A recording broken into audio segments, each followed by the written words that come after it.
Hello, my dear viewers. I'm Olga Demchuk, a researcher of the inner world of personality. Today, I would like to talk with you about how we deceive ourselves and, in doing so, create a sense of hopelessness. When we do not possess the full range of facts, it becomes quite difficult for us to solve the puzzle. Why is this happening? What is the reason? How can we find a way out? And if, in the process, we do not call things by their proper names and manipulate the facts, then from the very beginning we are building on a false foundation, which leads us to make all subsequent false conclusions. Today, I have prepared a chart for you. Yes, the sign is in Russian. We'll figure out how to adapt those little notes too sometime soon. So I will read it out loud and you can write it down by ear. Now, let's draw together. I assume you have your notes ready. Since you are attentive viewers, look, here is the inside, here is the outside, and here is what and how. And here, as you can see, we have 4 rows, 4 points. We will go through them together now. I will read them out to you. Pause the video, take a sheet of paper or your notes, draw this table, and together we will try to analyze how perception from within differs and how what we feel inside ourselves is different from what we project outward. Let's take a moment to reflect on this together. The first point, I think too much about others. This is a common issue. When I start talking in consultations or group sessions about how we are too focused on ourselves, people respond, "What do you mean? I'm constantly thinking about others, about how they look at me, what they say about me, how they perceive me right now, what they are thinking about me." You see, in these statements, it really does seem as if there is in fact genuine concern for others, but what is actually happening and how does it really work? In other words, I'm not truly interested in others for who they are. I'm only interested in them insofar as they relate to me. If we imagine this situation as 2 blocks, let's say the white block represents me and the red block represents those very others, the ones who are, for example, looking, thinking, or whose perspectives or attitudes are unclear. And so I say, I am constantly preoccupied and concerned with what others think of me, how others relate to me, and what I can expect from others in relation to myself. In these formulations and reflections, these very others appear as red, highly charged figures. But this block by itself, others by themselves, do not interest me. They appear in the space of our reflection only when there is an I present. That is, it's as if in our thinking we erase this I. We don't really focus our attention on the fact that here in this situation I am the key figure on how others relate to me personally. And in the way we phrase our concern about others, it's almost as if I am a victim, as if I am lost in a dark forest surrounded by predators, and these predators are somehow watching me.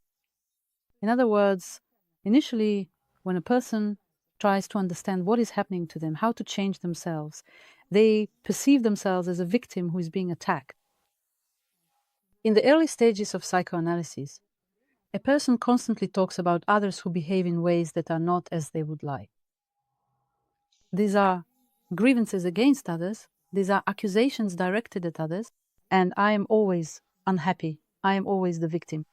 But if we become attentive, focused, and say, stop, stop, stop, we are not actually interested in others for their own sake, we are only interested in them in relation to ourselves, then it turns out that I am in fact too fixated on myself. When I enter a room, I tend to observe everyone there only from the perspective of understanding how they relate to me, wondering whether I need them, and considering who among them I actually like. In other words, I am putting my own self forward above all else. And then I end up being somewhat selfish. It turns out that I am not interested in other people at all. Even when I talk to them, I just wait for them to finish speaking so that I can say something about myself. I find it interesting to talk about myself, but not about others. And listening to them is exhausting. I just wish they would finish telling their story already. I'll endure it. After all, I need them to have a good opinion of me. This is the second point in that same chart. I want to be good for others. It's the same here. I'm the victim here. I adapt. I bend. I try to be good so good. Always. People talk about the good girl or good boy syndrome, and those stories are full of pain. So much pain. The pain of trying, of pleasing, of never being enough. How unhappy I am. I want to be good. But for what purpose? For what purpose do I need other people to treat me as someone good? And people talk about having to be good as if it's some kind of hard labor. So, am I pretending? Am I actually not that good? Am I deceiving others by trying to appear better than I really am? And then again, we have this I that suffers inside, tries hard, bends over backwards, and there are these others in front of whom, no matter how much you bend, they still don't give you what you want. You see, in our stories, I is always a victim. In the first case, when I think too much about others, and in the second case, when I also want to be a good person, it's as if my own selfish needs are completely crossed out. In fact, a person who wants to be good is actually concerned about their environment. That is, they are creating a certain attitude toward themselves. For what purpose? Why do I need people to think that I'm a good person? Well, then they will also treat me better, and in turn they will give me something as well. But what if I tried and tried, was good, and yet they didn't do anything good for me? On the contrary, they take my goodness for granted. And then I will feel even more resentment because I will feel deceived. After all, I forced myself into this behavior. I made an effort. I even got tired. I sacrificed myself so much, and yet I got nothing in return. They started to take even more advantage. At that point, these others become outright villains, hateful people. But again, the person seems not to notice themselves and doesn't understand how their own behavior creates exactly these kinds of situations. How did I end up in the role of the victim? All right, I build good relationships with people, but I do it for myself because it's pleasant to be in friendly, warm relationships, not to argue or have conflicts. I do this for myself. What do others have to do with it? And if I'm doing this for myself, then everything falls into place for me. Then I understand everything. Then it makes sense. Then the problem is solvable. We've called things by their proper names. And then I don't feel like I'm sacrificing, because if I do something for others, I'm a victim. But if I do it for myself, then I'm not a victim. And this inability to recognize oneself is a very interesting point. Let's imagine here appears another person, and I perceive them not as separate from myself, but as someone I have already brought into my own world. In other words, I have merged with them. I'm not interested in them for who they are, but only in how they relate to me. Yet, at the same time, I fail to recognize my own quite selfish needs. I don't realize that I am doing all of this for myself because I don't recognize myself. Many people talk about this. I don't exist. It feels as if I'm not living my own life. I don't understand what I want. I don't understand who I am. I don't recognize myself. And it's only when another person appears that I seem to get a sense that I exist. And when I'm at home, it's as if I gradually dissolve and completely disappear. In other words, this person doesn't have a sense of self. It's as if he hasn't yet been incarnated. He's like a rebellious spirit that flies. and his body hasn't appeared. They haven't materialized.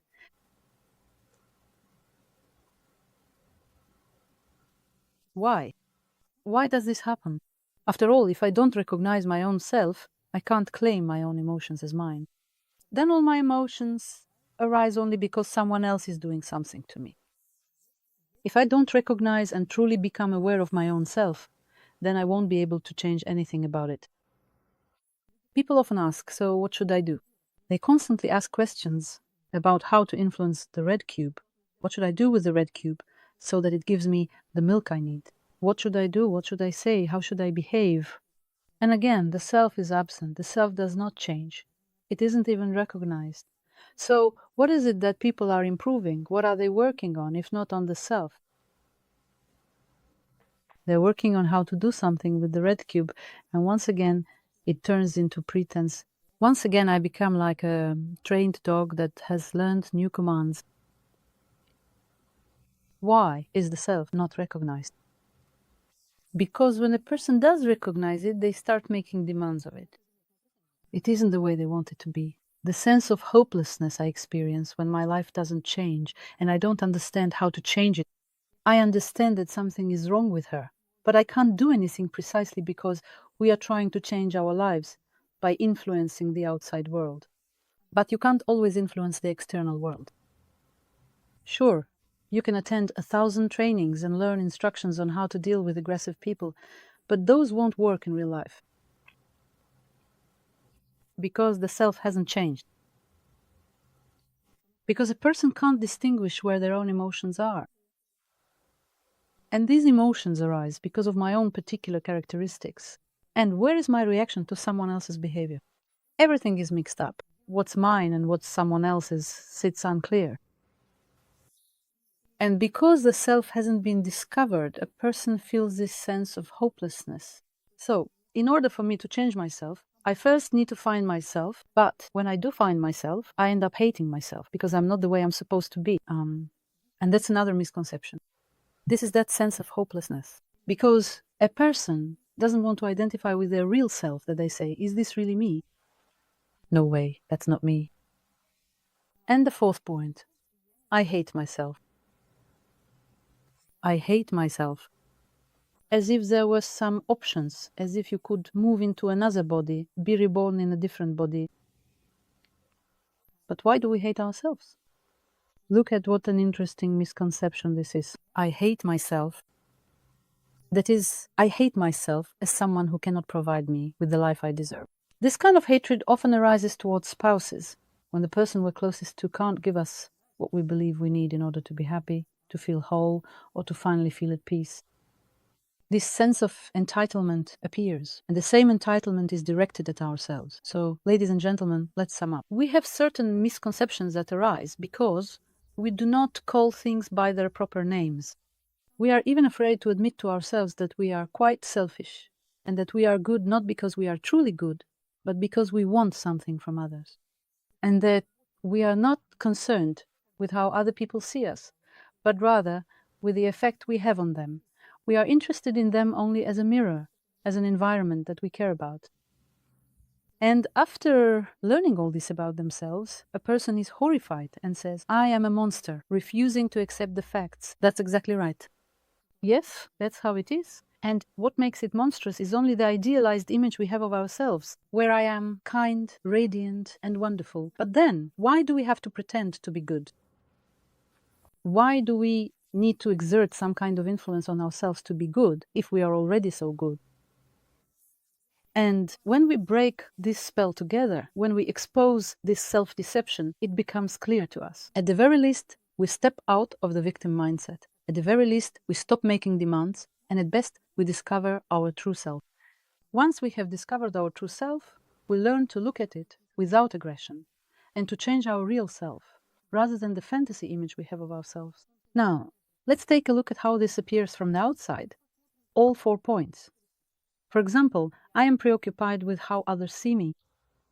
Imagine a person, not me, but someone else, and you observe this person who looks at everyone and wonders, what do they think about me? Such a person will inevitably have a wounded sense of self-esteem and a combative attitude, because any reaction that doesn't align with their desire to feel good about themselves will be perceived as an attack or as rejection. This means that such a person will constantly have to restrain their own aggression toward this wrong world, or else endure the pain caused by this wrong world.